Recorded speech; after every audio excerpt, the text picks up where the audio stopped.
ตอน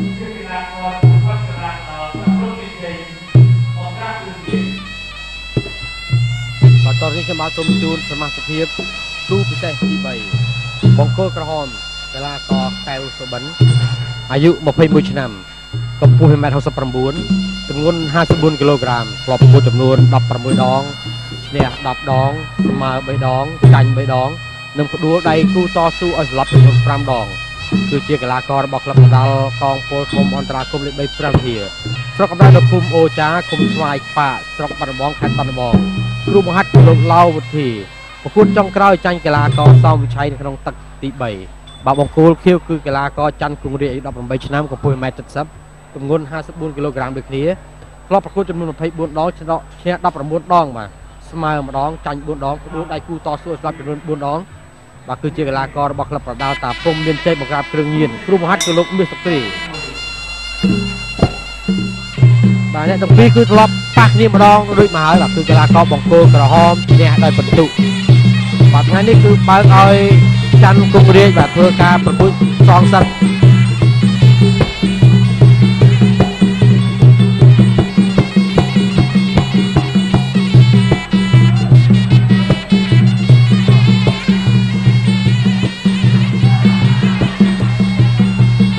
រកដើមតន់បាទគង្រាចង់បង្ហាញថ្វីដៃរបស់ខ្លួនដើម្បីផ្ដួលកីឡាករបង្គោលក្រហមដើម្បីសងសឹកក៏ប៉ុន្តែកីឡាករបង្គោលក្រហមបាទកែវសុបិនវាយពីដៃឲ្យថែមមកជើងឆ្វេងមួយទៀតទាត់ស្ដាំសងមកវិញដោយគង្រាចក្រៀកកគ្រាជាប់ចាប់ដើមកាច់ហើយក៏អុកជង្គង់ចាប់បោកផ្ដួលបាទ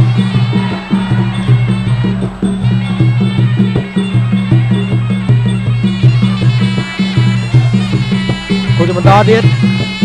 ជើងស្ដាំរបស់កីឡាករបង្គោលក្រហម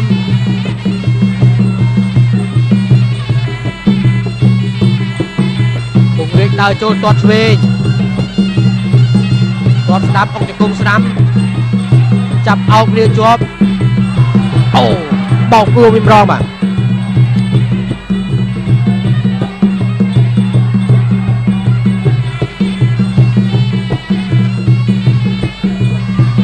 តាមរៃដើរចូលឲ្យគង្រាចអុកជង្គង់ឆ្វេងចាប់អោបកជាប់ជង្គង់ស្ដាំជង្គង់ឆ្វេងថែម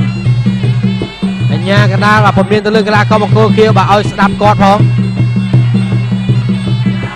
ស្ដាំដៃអុកជង្គង់ស្ដាំជង្គង់ស្ដាំថែមជង្គង់ស្ដាំថែមមួយទៀតជង្គង់ស្ដាំថែមទៀតក្រៀកចោលឡើងជង្គង់ស្ដាំថែមទៀតជង្គង់ស្ដាំលោកអញ្ញាកណ្ដាលចាប់បំបែកប្រកួតជាបន្តទា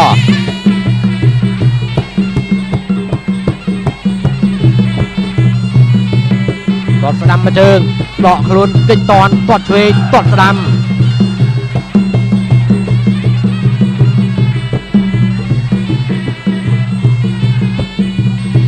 ដាក់ស្ដាំមកជើងបាទដកខ្លួនតយក្រោយ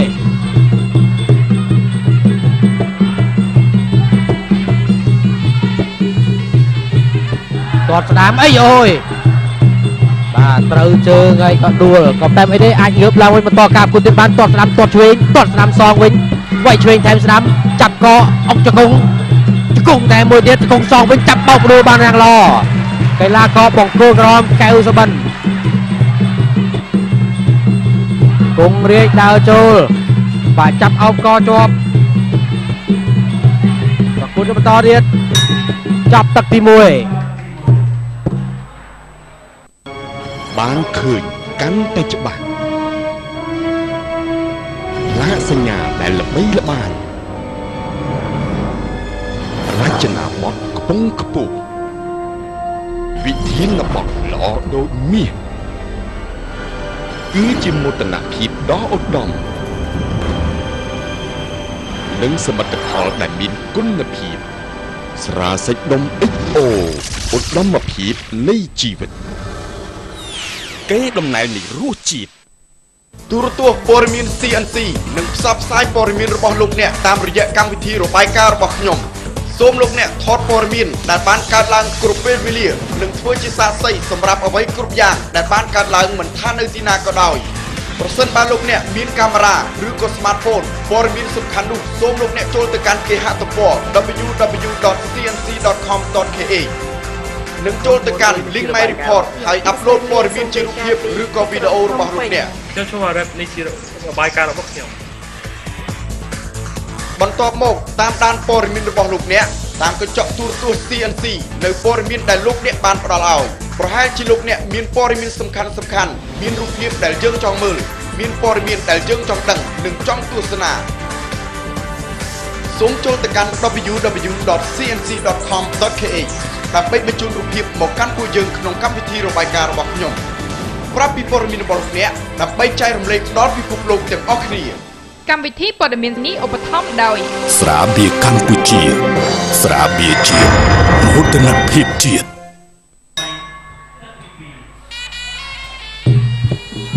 បាទសូមអញ្ជើញចាត់ស្នាការប្រកួតបន្តទៀត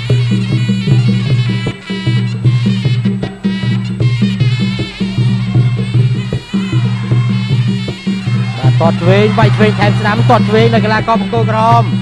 កៅសុបិនបាទគង់រៀកធ្វើការវាយសងវិញចាប់គ្រាកគ្នាឲ្យជង្គង់ទៅមក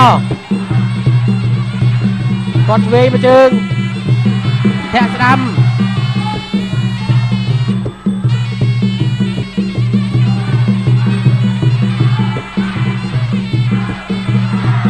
បាទស្ដាំមួយជើងទៀតឲ្យកីឡាករបង្គោលក្រហម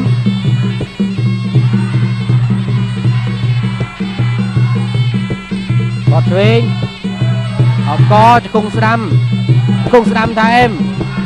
ចាប់កាច់បោកផ្ដួលបាទ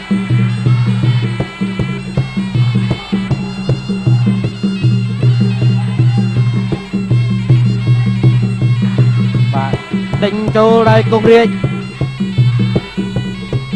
តស្ដាំមួយជើងទៀតសុបិនតតឆ្វេងសងវិញចាប់កាច់គ្នាទៅវិញទៅមក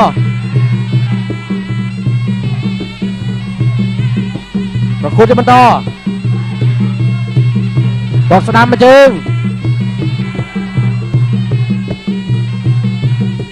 គង់រាយបាទដាល់ស្ដាំម្ដាយជង្គង់ស្ដាំថែមមួយទៀត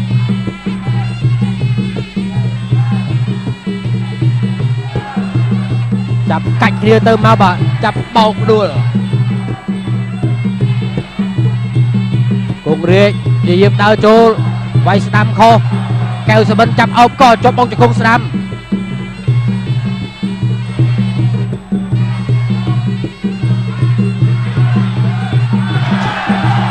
វិញម្ដាយវាយបានល្អបាទដល់កែវសុបិនគង់រាជតតសងគង់រាជតតថែមសុបិនអុកមកជង្គង់ស្ដាំធ្វើឲ្យគង់រាជដួល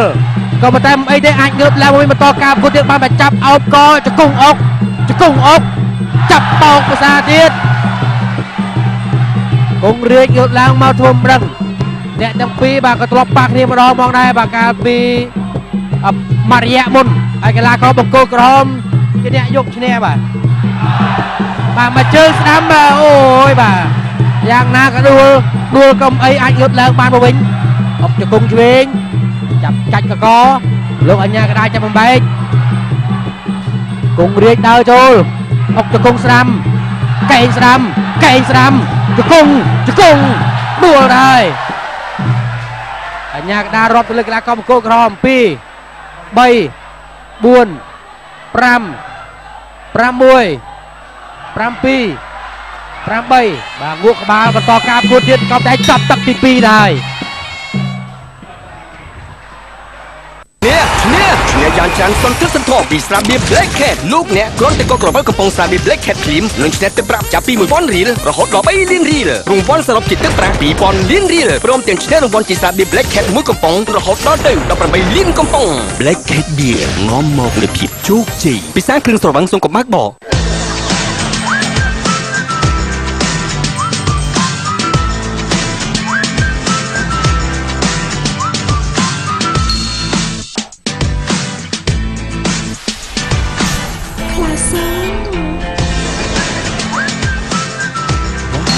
ខោទ្រនាប់ផ្លាសផលិតពីក្រណាត់ម៉ូតូ 95% យឺតស្វិតល្អនិងមានផាសុកភាពផ្លាសជាមុនស្នេហ៍សម្រាប់បុរស